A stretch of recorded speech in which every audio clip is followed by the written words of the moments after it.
BSc Food and Nutrition లో university first rank, second rank, third rank. Sun international, Visakhapatnam, Hyderabad. నమస్తే, Telugu news కి స్వాగతం. నేను గోపికృష్ణ.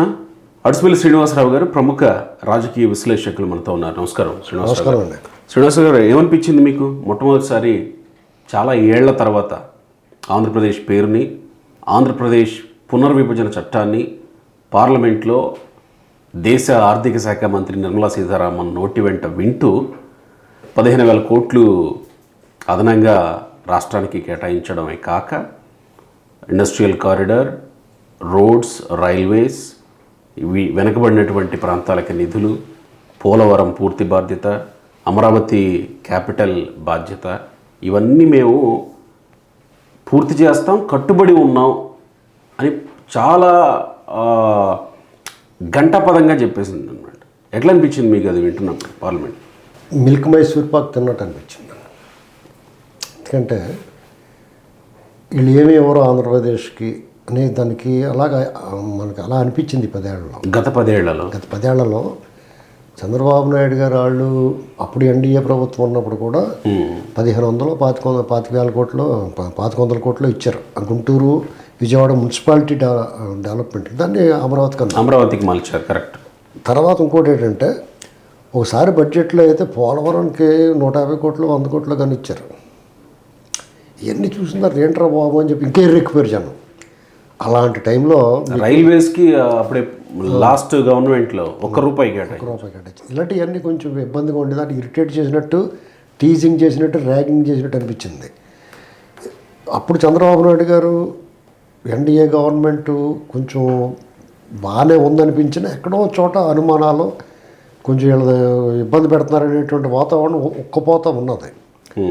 అలాగే అప్పుడు మనకు ఏమనిపించిందంటే, రాజ్బాబు గారు రమాప్రభ ఓ సినిమాలో ఓ పాట ఉంటుంది, మన ఊరి కథ అని ఏదో సినిమా ఉంది. మన ఊరి కథ, లేకపోతే కృష్ణ గారు వాణిశ్రీ గారి సినిమా ఏదో ఉంది ఒకటి, గుర్తు రావట్లేదు సరిగ్గా. అందులో వినరా సోరమ్మ కూతురా అన్న ఒక పాట ఉంటుంది, రాజ్బాబు గారు రమాప్రభ. అందులో మాట మధ్యలో అంతలో వచ్చింది మూర్ఛ, అంతలో వచ్చింది అంటది, అంతలో అందుకని మూర్ఛ అని అడుగుతాడు రాజ్బాబు గారు. అలాగా ఈ జగన్మోహన్ రెడ్డి వచ్చాడు అంతలోకి. ఏదో అటు ఇటుగా నడుస్తున్నప్పుడు కథలో జగన్మోహన్ రెడ్డి వచ్చారు. పూర్తి విధ్వంసం చేశాడు. అంటే విధ్వంసం సంపూర్ణం. ఎక్కడ ఆర్థిక విధ్వంసం, భవిష్యత్ విధ్వంసం, వనరుల విధ్వంసం, గనుల విధ్వంసం, ఆఖరికి వ్యవస్థల విధ్వంసం, చివరాఖరిగా నైతిక విధ్వంసం. అంటే నైతికత, సంప్రదాయాలు, ఇలాంటి అన్నిటిని కూడా చిన్నభిన్నం చేసి పెట్టేశాడు, ఏది లేకుండా. ఇప్పుడు మళ్ళీ ప్రజలందరికీ చిరాకు వచ్చి, మనం అనేకసార్లు చెప్పుకున్నాం, దాని ప్రకారం జగన్మోహన్ దండంలో బాబు వెళ్ళిపో అని చెప్పి పంపించేసిన తర్వాత మళ్ళీ ఎన్డీఏ ప్రభుత్వం వచ్చింది. అంటే ఇప్పుడు గెలిచిన తర్వాత చంద్రబాబు నాయుడు 2 సార్లు సెంట్రల్కి వెళ్ళి, ఢిల్లీకి వెళ్ళి మంత్రులందరినీ కలిసి కేంద్ర మంత్రులందరినీ కలిసిన పర్యవసానాలే ఈరోజు ఈ కేటాయింపులు అనుకోవాలి. అలాగే జగన్మోహన్ రెడ్డి చేసిన విధ్వంసాన్ని కళ్ళగట్టినట్టు చెప్పుంటాడు. వాళ్ళు కూడా చూస్తున్నారు, వాళ్ళ నాయకులు కూడా చెప్తారు. ప్రత్యక్షంగా కనపడుతుంది. పోలవరం ఏమైపోయిందో చూశారు, అమరావతిని ఎలా చేసాడో చూశారు. ఎన్నాళ్ళు కొంతమంది నేషనల్ మీడియాని కవర్ చేసుకుని వాళ్ళ దృష్టికి వెళ్లకుండా చేసాడు కొన్ని. వాళ్ళకి ఒక రకంగా తెలిసింది, ఇతను పాడు చేస్తున్నాడు, ఇతను అరాచకం చేస్తున్నాడు తెలిసినా పూర్తి స్థాయిలో ఈయన వివరంగా చెప్పి, అలా ఇప్పుడు ఎన్డీఏలో భాగం కదా చంద్రబాబు గారు. ఇదివరకటి పరిస్థితుల కంటే కొంచెం మార్పు ఉంది. ఇప్పుడు వాళ్ళ వైఖరి కూడా మారింది. మారడానికి కారణాలు ఉన్నాయి కదా ఉన్నా సరే. ఇప్పుడు ఎన్నాళ్ళని చెడ్డ పేరు తెచ్చుకుంటారు. ప్రజల ఆగ్రహానికి కారణం, ప్రజల మనల్ని అంత ఆగ్రహించిన, మనకు ఓట్లేసి గెలిపించారు. 3 ఎంపీలు 8 మంది ఎమ్మెల్యేలు ఇచ్చారని మాట్లాడండి. అంటే జగన్మోహన్ రెడ్డి ఎంత విధ్వంసం చేస్తే విసిగిపోయి బీజేపీ మీద ఉన్న ఆగ్రహాన్ని చల్లార్చుకుని కూడా భరించారంటే, గెలిపించారంటే, జగన్మోహన్ రెడ్డి మీద కాంట్రించి ఉండటమే కాకుండా ఇక ఏం చేయాలని చేసేసారు జనం. అంటే ఆంధ్రప్రదేశ్ ప్రజలకి ఏం కావాలో బీజేపీకి ఇప్పుడు అర్థమైపోయిన తర్వాత వాళ్ళు గ్రాటిట్యూడ్. ఓకే, ఇది కూడా ఎక్స్ట్రా కాదు. వాళ్ళ చట్ట ప్రకారం విభజన వల్ల గాయపడిందని చెప్తున్నారు కదా. అవును, విభజన వల్ల గాయపడింది. ఆంధ్రప్రదేశ్కి రాజధాని అవసరాన్ని మేము గుర్తించాము అని అంటున్నారు 10 ఏళ్ల తర్వాత. 10 ఏళ్ల తర్వాత బెటర్ లేట్ దాన్ని ఎవరైనా సరిపెట్టుకుంటాం. ఇక మనం అనవసరంగా వివాదాలు ఇవన్నీ అనవసరం. ఇంకా ఓ 15,000 కోట్లు అది ఎలాగన్నా కానివ్వండి, దేనికన్నా కానివ్వండి వచ్చింది కదా. అవును, పోలవరం పూర్తి బాధ్యత తీసుకుంటా అన్నారు. అంటే పూర్తి బాధ్యత అంటే in the sense R&D package, ఆ ప్యాకేజ్ సహా అలా చాలా అదృష్టం. పోలవరం ప్రాజెక్ట్ అనేటువంటి దేశానికి వెన్నుముక్క అనేటువంటి గుర్తించి మాట్లాడారు. నిజం కదా, అది వాస్తవం కదా. ఇప్పుడు బహుళార్థక సాధక ప్రాజెక్టు నెహ్రూ గారు ఏమన్నా ఆధునిక దేవాలయాలు అన్నాడు ప్రాజెక్టులు. నిజం, అది బహుళార్థక సాధక ప్రాజెక్ట్ అండి. అంటే సాగునీరు, తాగునీరు, పరిశ్రమలకి, అలాగే విద్యుత్తు, ఇన్ని రకాలుగా దానివల్ల. అంటే పోలవరం ప్రాజెక్ట్ పూర్తయితే దేశానికే ఆహార భద్రత డెఫినెట్గా అసలు ఎన్ని లక్షల ఎకరాలకి అది సాగునీరు అందిస్తుంది, ఎన్ని లక్షల మంది, కోట్ల మందికి తాగునీరు, విద్యుత్తు, ఇలాగా అది. దాన్ని జగన్మోహన్ రెడ్డి అనేటువంటి ఒక వికృత మనస్తత్వం కలిగిన వ్యక్తి, అరాచకవాది. అంటే ఈ పదాలు లేవు తెలుగులో. అంటే మిగతా భాష అన్నట్లోనూ పదాలు తెలుగులో ఎక్కువ ఉంటాయి. ఒక్కో పదానికి ప్రతి పదార్థం రకరకాల నానార్థాలు ఉంటాయి. ఎన్ని అర్థాల్లో తిట్టినా కానీ అతను విమర్శించినా దూషించినా ఇంకా సరిపోవట్లా. పదాలు ఇంకా కొత్తగా కనిపెట్టి తిట్టాలి అతన్ని, విమర్శించాలా, దూషించాలా, దొరకట్లా. ఇక దేంతో పోల్చాలో ఏ రకంగా మాట్లాడాలో అర్థం అవట్లా. అంటే ఇక్కడ ఒకటి ఆంధ్రప్రదేశ్ ప్రజలకి ఏం అవసరమో దీన్ని గుర్తించి ఇచ్చారని అనుకోవాలా, లేకపోతే చంద్రబాబు అనేటువంటి వ్యక్తి అత్యంత కీలకంగా ఇప్పుడు ఎన్డీఏ గవర్నమెంట్లో ఉన్నారు కాబట్టి ఆ కీలకమైనటువంటి ఆ స్థాయిని గుర్తించి ఇచ్చారనుకోవాలా? ఇది రెండు ఉంటాయండి. మనం ఒకవేళ చంద్రబాబు గారికి భయపడి ఇచ్చారని అనటం కూడా కరెక్ట్ కాదు మనం. ఎందుకంటే చంద్రబాబు నాయుడు గారు ఏనాడు బ్లాక్మెయిల్ చేయడు, బెదిరించడం, మాకు ఏదైనా ఇవ్వండి బాబు అని అడుగుతాడు అంతే. ఇన్నాళ్ళకే అయినా సరే చంద్రబాబు నాయుడు గారు అవసరం వాళ్ళకు ఉన్నా సరే ఈయన తాలూకు వినయం, విధేయత, పద్ధతి, మర్యాద, గౌరవం అన్నీ గమనించిన తర్వాత ఇటువంటి వ్యక్తికి మనం సహకారం చేయడం అంటే మన పార్టీకి మనం చేసుకున్నట్టు, మన ప్రజలకు మనం చేసుకున్నట్టు, తల్లి కూడెట్టడం ఊరికి ఉపకారం కాదు అనేటువంటి భావనకు వచ్చి ఆంధ్రప్రదేశ్ బాధ్యతలు తీసుకున్నారనిపిస్తుంది. డెఫినెట్గా ఇన్నాళ్ళ 10 ఏళ్ళు విభజన జరిగి 10 ఏళ్ళు అయినా 5 ఏళ్ళు కాళరాత్రి, ఒక 5 ఏళ్ళు పగలం. చంద్రబాబు నాయుడు గారు అయ్యాం పగలం, జగన్మోహన్ రెడ్డి అయ్యాం కాళరాత్రి. అంటే పిశాచాలు, రాక్షసులు, రక్కసులు, పాములు, ముళ్ళు, తేళ్ళు, ఈ ఎన్నాటి మధ్యన మసిలేరిళ్ళు. ఎన్నాళ్ళకి వెలుతురు వచ్చింది. ఈ 5 ఏళ్ళు ఇంకో 10 ఏళ్ల పాటు ఈ కూటమి ఇలాగ ఉంటే జగన్మోహన్ రెడ్డి మళ్ళా రాజ్యాధికారం రావడం అనేది కళ. అసలు రోడ్డు మీద తిరగలేడు ఇంకా భవిష్యత్తులో. వీళ్ళు ఇంకా మంచోళ్ళు గట్టి వదిలేశారు.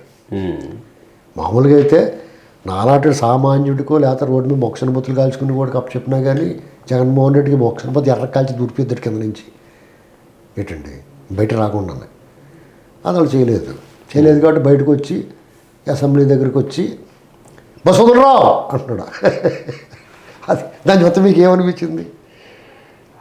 పాయసం ఉండట్లేదు, పతివ్రత పాయసం ఉడుతున్నట్టు అనిపించలేదు. అతను పక్కన ఎవరున్నారు? ఒక దళితుడిని, తన డ్రైవర్ని, తన సారథిని చంపి ఇంటికి డెలివరీ ఇచ్చాడు. ఒకడు ఆడ పక్కన ఉన్నాడు. ఒకడు దువ్వాడ సీనని ఉత్తరాంధ్ర ఎంత పొడుగు పొట్టెట్టుకుంటే నాగమల్లండి. ఆ రోడ్డు మీద కర్రలై పట్టుకుని పెద్ద రౌడీలాగానే సినిమాల్లో రజనీకాంత్, చిరంజీవి గారు వాళ్ళలాగానే ఎవడు పడతాడు ఆ గెటప్ వేసి అలాగ మాట్లాడకూడదు, సెట్ అవ్వదు. ఆడమటుకు వేరంగం చేసాడు. బ్రహ్మానందం కాందాదలాగా అనిపించింది నాకు అతను శాస్త్రం చూస్తే. కత్తి రామదాస్ అని పట్టుకుందాం రాని ఏదో ఉంటుంది సినిమా, శివనాగేశ్వరరావు గారిది. అందులో కత్తి రామదాస్ అని రౌడీ వేసం వేస్తాడు బ్రహ్మానందం గారు. సేమ్ ఇతను చూస్తే అలాగే అనిపించింది నాకు. ఇంకో అతనేమో తోట తిమ్ముతున్న ఒక దళితుడు శిరోమండనం చేశాడు. దాని నుంచి ఎలా తప్పించుకోవాలో, శిక్షణ నుంచి తప్పించుకోవడం ఎన్ని పార్టీలు మారిన పార్టీ లేదు. వీళ్ళంతా ఎమ్మెల్సీ. ఇప్పుడు కేఏ పాల్ పార్టీ తప్ప అన్ని పార్టీలో మారిపోయాడు అతను ఎమ్మెల్సీ. ఇలాంటి వాళ్ళు అందరినీ వేసి ఒక గ్లాడ్ అప్రెడ్డి ఒక 14 సంవత్సరాల అధికారం, 40 సంవత్సరాల చరిత్ర ఉన్న పార్టీ ఆఫీస్ మీకు వెళ్ళి దాడి చేసాడు. ఇలాంటి గ్యాంగ్ని అంతా వేసుకెళ్ళి ప్రజాస్వామ్యం గురించి, విలువల గురించి, చట్టాల గురించి, 3 సింహాల గురించి మాట్లాడుతున్నాడంటే మీరు తలని ఆలకేసి కొబ్బరికాయ కొట్టినట్టు కొట్టేసుకోవాలనిపించదా మీకు? అంటే ఈ పరిస్థితులు ఉన్నాయని గమనించి కేంద్రం ఇవ్వలేదా ఆంధ్రప్రదేశ్కి నిధులు? ఇలాంటి పరిస్థితులు జరుగుతున్నాయి ఆంధ్రప్రదేశ్లో? లేదండి, దాని గురించి అని కాదండి. ఇతను ఇప్పుడు ధర్నాకి వెళ్తున్నాడు ఢిల్లీ. ఢిల్లీలో ధర్నాకి ఎవరు కూర్చుంటారు? రాష్ట్రాన్ని 3 భాగాలు చేసి కొలగొట్టేసిన మిథున్ రెడ్డి వాళ్ళ బాబు కొలగొట్టేసాడు. మిథున్ రెడ్డి ఒకడు ఎంపీ, సుబ్బారెడ్డి, విజయసాయిరెడ్డి, అతను లేనల్ రంకు పురాణం అంతా చూసాం కదా, అతను వీళ్ళందరినీ పక్కన వేసుకుని ధర్నా చేస్తాడు ఇతను అక్కడికి వెళ్ళి. అంటే ఇప్పుడు ఇంకా నయ్యం మీరు ఈ ధర్నా ఇంకా ధర్నా చేసేయడన్నా ముందే వాళ్ళ ప్రకటన వచ్చేసింది ఢిల్లీ నుంచి. లేదా ఈ ధర్నా చేయడం వల్ల చేయరని చెప్తుండే వాళ్ళు. వాళ్ళకి ఏమి సిగ్గుండదు మాట్లాడతానికి. మేము ధర్నా చేసాం ఆంధ్రప్రదేశ్ నిధుల కోసం అందుకు ఇచ్చేసారు వాళ్ళు అని చెప్తుండే. అంటే రాత్రే అమిత్ షాని విజయసాయి రెడ్డి కలిశాడు కదా, రాష్ట్రానికి కావాల్సిన రాష్ట్ర అవసరాల కోసం కలిశాను అని ట్వీట్ చేశాడు. బహుశా దీన్ని ఆపాదించుకునే అవకాశం ఉంటుందేమో. వాళ్ళకేమో మొహమాటంగా ఉంది, వాళ్ళకి సిగ్గే ఉంది అన్న అంటారు వాళ్ళు. వాళ్ళు ఏమన్నా ఇప్పుడు అతను జగన్మోహన్ రెడ్డి చట్టం గురించి, న్యాయం గురించి, ప్రజాస్వామ్యం గురించి మాట్లాడుతున్నాడంటే ఈ దేశంలో అసలు మాట్లాడకూడదు ఎవడన్నా ఉన్నాడంటే టాప్ 10లో ఫస్ట్కి వస్తాడు ఇతను. సరే, అది ఇంకో సబ్జెక్ట్లే. కానీ మనం కేటాయింపుల విషయానికి వస్తే విజయసాయి రెడ్డి అలా క్లెయిమ్ చేసుకునే అవకాశం కూడా ఉందేమో కదా. అతను రాజ్యసభ సభ్యులు మేము ఇంతమంది ఉన్నాము, మా వైపు నుంచి ప్రత్యేక హోదా కూడా అడిగాము. గతం నుంచి మొన్న అఖిలపక్ష సమావేశం అప్పుడు కూడా విజయసాయి రెడ్డి చెప్పింది. చాలాసార్లు చెప్పాను, ఇప్పుడు కూడా చెప్తున్నాను, ప్రత్యేక హోదా అని ఎవడన్నా అడిగితే ముఖం పగలగొట్టాలండి. ప్రత్యేక హోదా అనేటువంటి దాన్ని భుజం మీద వేసుకుని ప్రతి ఓడు వాడు పాపులర్ అయిపోతామని చూస్తున్నారు. పబ్బం గడుపుకున్నారా? ఈ 5 ఏళ్ళు ఎంపీకి ఎవడో మేము చేసాం, మమ్మల్ని పట్టించుకునేలా చెయ్యి. మరి ఇప్పుడు మళ్ళీ మేము చేసాం కానీ పట్టించుకోలేదు అంటున్నారు కొంతమంది. నువ్వు పట్టించుకునేలా చేయాలి. ఒరే జగన్మోహన్ రెడ్డి బందిపోటు దొంగ అని పట్టించుకుంటారు. అలాగనుకుంటే అప్ప మామ నాటకం ఆడితే ఎందుకు పట్టించుకుంటారు? నేను అంటలేదా బందిపోటు దొంగ, దొండిపాళ్ళు బ్యాచి అను. అప్పబాబు నాటకం ఆడ ధర్మం వైపు ఉండాల. ఇన్నాళ్ళకి బీజేపీ వాళ్ళు ధర్మం వైపుకి వచ్చారు. ధర్మాన్ని కాపాడితే ధర్మమే కాపాడుతాయి. గతంలో పార్లమెంట్లో బడ్జెట్ ప్రవేశపెట్టిన ప్రతిసారి అసలు ఆంధ్రప్రదేశ్ ఊసే లేదు అనే మాట వినేవాళ్ళు. అవును, మనకే నిరాశ కలిగించేవారు. అంటే నిరాశ కలిగించినప్పుడు తక్కువ బడ్జెట్ పెడితే వెర్రెక్కిచ్చేవారు. అసలు పేరే ప్రస్తావించకుండా ఉడుకు మొత్తం వచ్చేసి ఉడికిపోయేలా చేసేవారు.